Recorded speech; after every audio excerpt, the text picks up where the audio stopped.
From the Presidential Palace, Manila, Dateline Malacañang.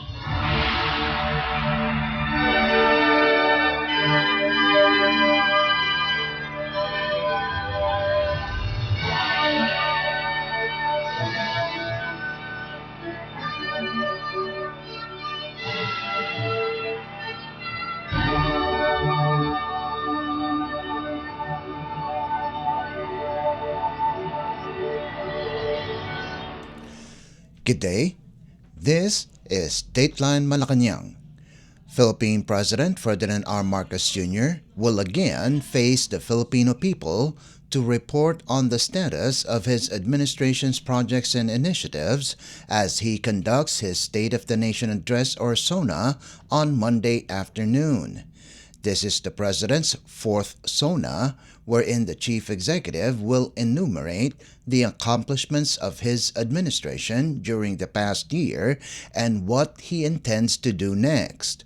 Among these are projects and programs that have benefited farmers and fisherfolk, such as giving them their own land under the Comprehensive Agrarian Reform Program. President Marcos is also expected to present other programs that were accomplished in relation to infrastructure, strengthened healthcare system in the country, such as expanding medical packages from the Philippine Health Insurance Corporation or PhilHealth, continuing the distribution of cheaper rice, intensifying job creation, and generating more investments, among others. During last year's SONA, President Marcos announced the ban on Philippine offshore gaming operators or POGOs while emphasizing on energy, technology, campaign against illegal drugs, as well as the country's sovereign rights over the West Philippine Sea. Meanwhile, The Voice USA Season 26 winner, Sofronio Vasquez III, was invited to sing the national anthem at President Marcos's fourth SONA. Vasquez said he was overwhelmed with the invitation and is honored to sing in front of the President and all those present during the SONA. When I got the unofficial, communication that I was invited to sing for the fourth State of the Nation address of President Marcos Jr., nakakatuwa. I was overwhelmed kasi bihira yung chances and it's karangalan talaga to sing in front of the President just to honor the country, and of course, it's televised, so all of the people, even the world, will be able to watch this momentous event. Personally and professionally, it's a great honor. Nakadagdag siya ng aking, self-esteem and recognition and worth as a performer and as a professional singer. I would technically say I'm a professional singer right now kasi na-invite na ako to sing in front of the President for a very specific and very important matter, which is the State of the Nation address. We get to appreciate his work and nakakatuwa lang talaga, and parang reflection siya ng hindi lang kay President na accomplishment, reflection din siya ng aking accomplishments. Well, I believe as simple as the song itself, it's very powerful, even the lyrics, and all of the Filipinos are sobrang in touch sila dun sa lyrics, and kahit na maliit na bata, they know how to sing that song. So if you're given the chance to just be the flag bearer of that day, to sing the national anthem, I think it's a calling na we have to understand, we have to just be particular of our emotions. We have to respect, understand, and of course, just share the simplicity of Filipinos. Kasi Filipinos are very simple, but we are very hardworking, ambitious, and ayun. So maraming tayong pagkakaiba. We just have to make sure na kahit papano magkakaisa tayo. It's actually a challenge for most singers to sing a cappella kasi wala kang pagbabasihan. Pero, when you sing it from the heart and you get to honor the country, you get to honor God, you get to honor the people that's going to be listening, I think it's challenging, but it's gonna be worthwhile. The excitement is there especially I traveled all the way from, I am based in United States right now, and I get to sing and I get to celebrate the Filipino in me sa Amerika. Ngayon, I was brought back to sing. So, excited na excited ako, and nakaka-proud lang na kahit, I guess the song also talks about kahit saan ka magpunta, you always come back to your chosen land. That was The Voice USA Season 26 winner, Sofronio Vasquez III. Dateline Malacañang. Meanwhile, the Philippine Senate is all set for the opening of the first regular session of the 20th Congress. Exactly 10 o'clock in the morning, the new lineup of 24 senators will gather, including first-time Senators Erwin Tulfo, Rodante Marcoleta, and Camille Villar. Also present are returning senators, former Senate President Tito Soto, Bam Aquino, Ping Lacson, and Kiko Pangilinan. Successful returnees to the Senate for another term are Senators Bongo, Amy Marcos, Ronald De La Rosa, Lito Lapid, and Pia Cayetano. During the session, all senators will vote for officers of the 20th Congress Senate, of whom will occupy the Senate Presidency, Senate President Pro Tempore, Senate Majority, and Minority Leader. The session is expected to finish early as all senators are expected to proceed to the Batasang Pambansa to listen to President Ferdinand R. Marcos Jr.'s fourth State of the Nation address. Dateline Malacañang. In other news, Philippine President Ferdinand R. Marcos Jr. called on the influential religious group Iglesia ni Cristo or INC to remain a government partner in building a stable and peaceful society, lauding its 111 years of service, discipline, and unity. In a statement released Sunday, the president said, the INC's long-standing commitment to service and nation-building has contributed to social cohesion and moral order across generations. President Marcos encouraged the INC to continue supporting the administration's vision, a reform-centered national agenda focused on good governance, moral renewal, and inclusive development. Founded in 1914 by Felix Y. Manalo, INC is estimated to have around 3 million members in the Philippines. It is widely known for its centralized leadership, strict discipline among members, and bloc voting practices that have made it a formidable political force. In the 2022 presidential elections, the INC publicly endorsed President Marcos and his running mate, then Vice Presidential candidate Sara Duterte, both of whom went on to win by wide margins. The chief executive also acknowledged the INC's massive humanitarian footprint through programs like Lingap sa Mamamayan, or in English, Aid to Humanity, which delivers medical missions, relief operations, housing projects, and livelihood assistance nationwide.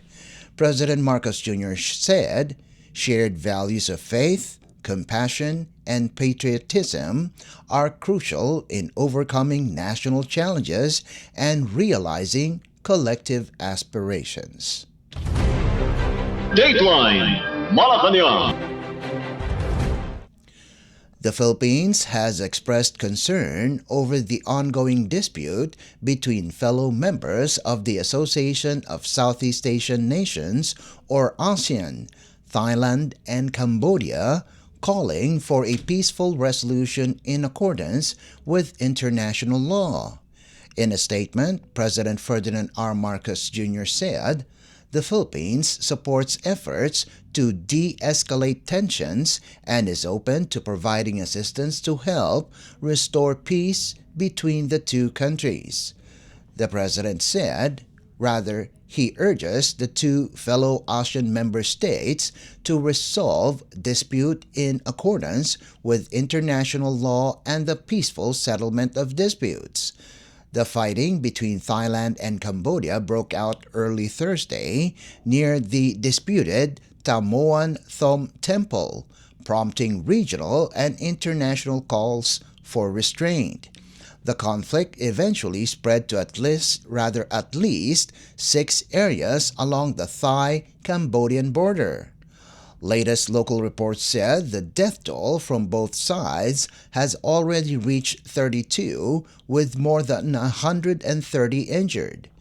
The Philippine Embassy in Bangkok has advised Filipinos against traveling to 7 Thai provinces, namely Ubon Ratchathani, Sisatget, Surin, Sakayo, Buri Ram, Chantaburi, and Trat.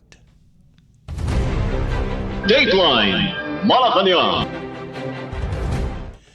Philippine President Ferdinand R. Marcos Jr. over the weekend conducted an aerial inspection of flood-stricken areas in Pampanga Province. The president was accompanied by Department of Agriculture or DA Secretary Francisco Chu Laurel Jr. and Special Assistant to the President, Secretary Antonio Ernesto Lagdameo Jr. during the inspection. President Marcos was scheduled to visit an evacuation center in Bacolor, Pampanga on Saturday morning. However, the site visit was canceled due to inclement weather.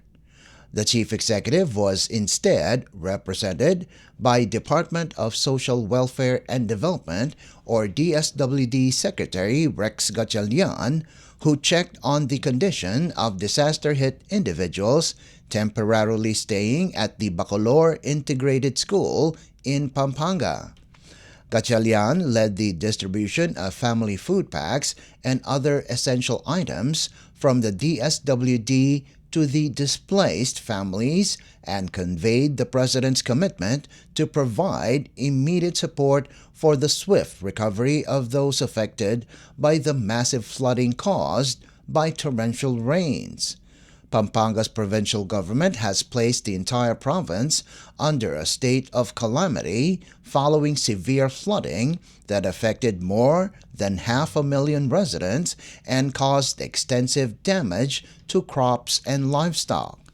As of Thursday, the combined effects of continuous heavy rainfall and successive weather disturbances have affected 160,891 families or 527,648 individuals in 290 villages, according to the assessment conducted by the Provincial Disaster Risk Reduction and Management Council.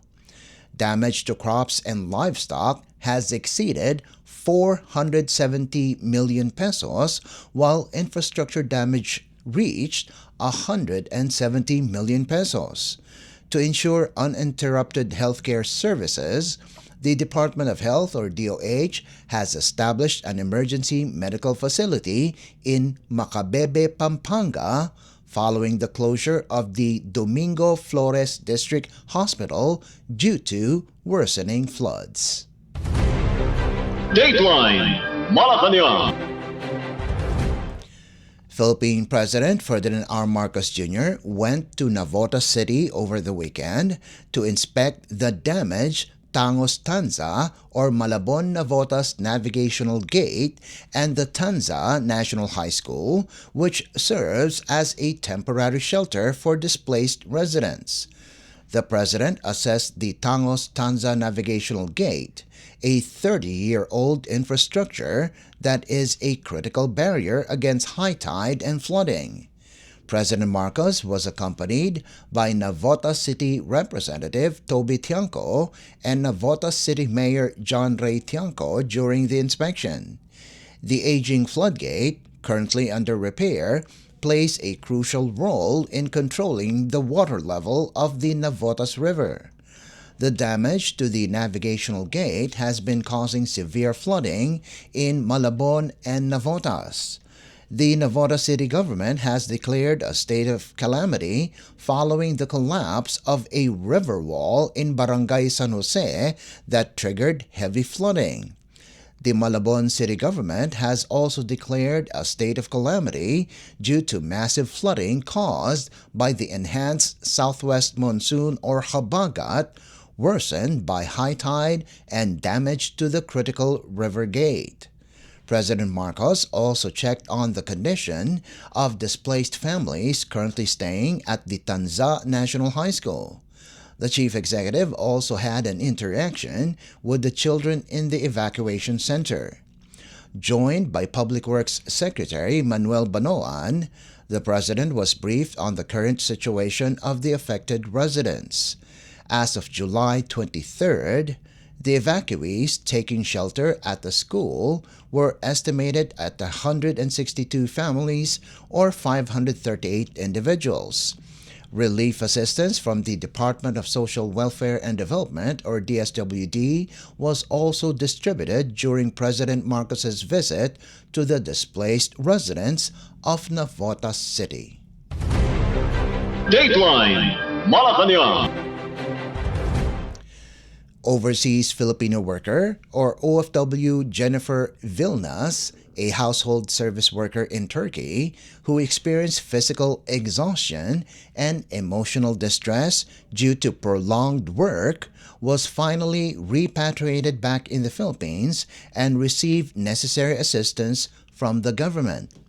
The Migrant Workers Office, or MWO, in Lebanon, which has jurisdiction over Turkey, in coordination with the Philippine Embassy, facilitated the immediate repatriation of OFW Vilnas to further save her from her ordeal.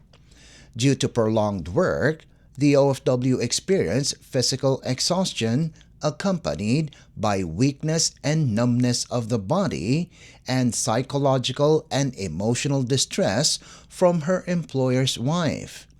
Team from the Department of Migrant Workers, Overseas Workers Welfare Administration, or DMW-OWA, welcomed OFW Vilnas upon her arrival, provided her with initial counseling and temporary shelter before going back to her home province in Central Visayas.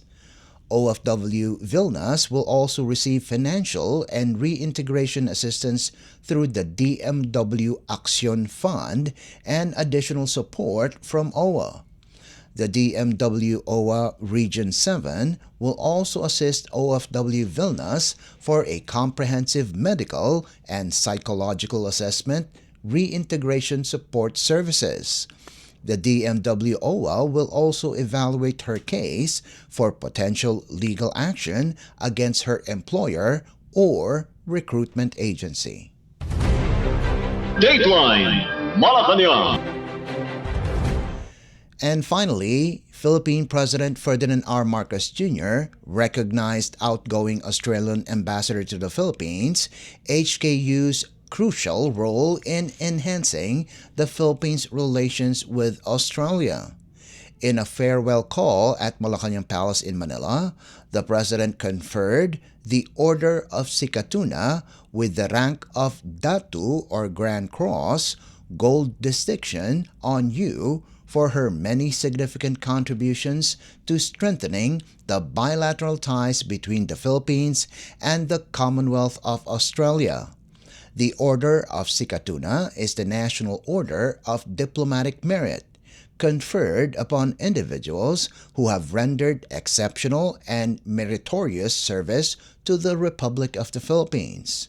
President Marcos acknowledged that it was under Yu's leadership that Manila and Canberra elevated their ties to a strategic partnership. The chief executive also hailed Yu's outstanding and dedicated service in the field of international relations, making her an exceptionally worthy and competent representative of Australia in the Philippines.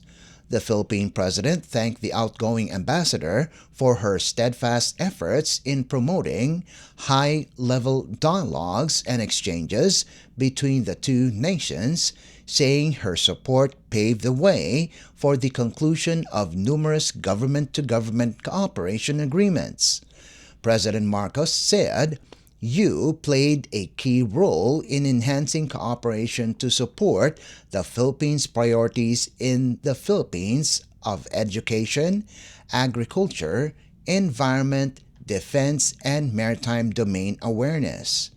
The Philippine president also lauded Yu's efforts to obtain humanitarian and other forms of Australian government assistance to the Philippines in times of natural disasters and in the wake of the COVID-19 pandemic. The conferment of the award also recognized Yu's many laudable initiatives to foster amity and mutual appreciation between the Filipino and Australian peoples. Before serving as Australian ambassador to the Philippines in 2022, Yu worked as deputy head of mission of the Australian Embassy in Japan and senior career officer with Australia's Department of Foreign Affairs and Trade. In Canberra, Yu served as First Assistant Secretary, Middle East and Africa Division, and held a number of senior roles in the Department of the Prime Minister and Cabinet and in the Treasury. Yu will be succeeded by Mark Ince Brown, a senior career officer who has served overseas as Australia's ambassador to Turkey, Iran, and Iraq, and has previous postings in Thailand and the United States. Dateline Malacañang. Before we conclude our program, Radyo Pilipinas World Service of the Presidential Broadcast Service is now live on audio streaming. Just download Evox PBS Receiver on your Google Play Store or the App Store from your Apple phone. You can also visit our Facebook page and YouTube channel. Just type in and search for Radyo Pilipinas World Service. Kindly subscribe, like, and share our post as well. And that concludes this edition of Dateline Malacañang. For Radyo Pilipinas World Service, this is Leo Magpayo. Good day and stay safe. From the Presidential Palace, Manila, Dateline Malacañang.